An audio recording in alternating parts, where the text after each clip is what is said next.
বলিউডের ভাইজান সলমান খান জঙ্গি। না না, এই তকমা আমাদের দেওয়া নয়, এমনটা ঘোষণা করেছে পাকিস্তান। কিন্তু কেন? জানা গিয়েছে পাকিস্তানের সরকার তাদের অ্যান্টি টেরোরিজম অ্যাক্ট 1997 এর চতুর্থ তফসিলের আওতায় রেখেছে সলমান খানের নাম। ইসলামাবাদ যদি কাউকে জঙ্গি বলে দাগিয়ে দেয় তাহলে এই তালিকাতেই নাম রাখা হয়। আপাতত তাদের ক্লোজ মনিটরিং এ থাকবেন সলমান। সে দেশে যাতায়াত করতে পারবেন না তিনি, এমনকি আইনি পথেও হাঁটতে পারবে পাকিস্তান সরকার। কিন্তু কেন এমন পদক্ষেপ পাকিস্তানের? সম্প্রতি রিয়াধে জয় ফোরাম 2025 নামে এক অনুষ্ঠানে যোগ দিয়েছিলেন সলমান খান। সেখানেই বালুচিস্তান নিয়ে সলমানের একটি মন্তব্যেই ক্ষেপে ওঠে পাকিস্তান। ভারতীয় সিনেমা নিয়ে বলতে গিয়ে পাকিস্তান ও বালুচিস্তানের নাম আলাদা করে বলেন সলমান।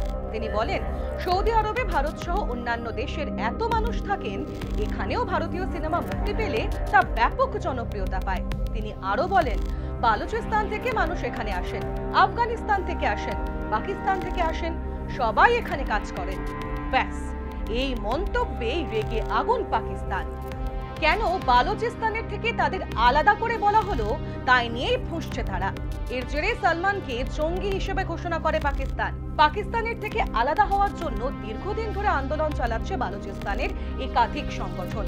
পাকিস্তানের প্রশাসনের তরফে এই সংগঠনগুলিকে জঙ্গি ও বিচ্ছিন্নতাবাদী সংগঠন হিসেবে চিহ্নিত করা হয়। পাকিস্তানের দাবি, কিছু জঙ্গি সংগঠন ছাড়া কোনো সাধারণ মানুষ বালুচিস্তানের আলাদা হওয়াকে সমর্থন করে না।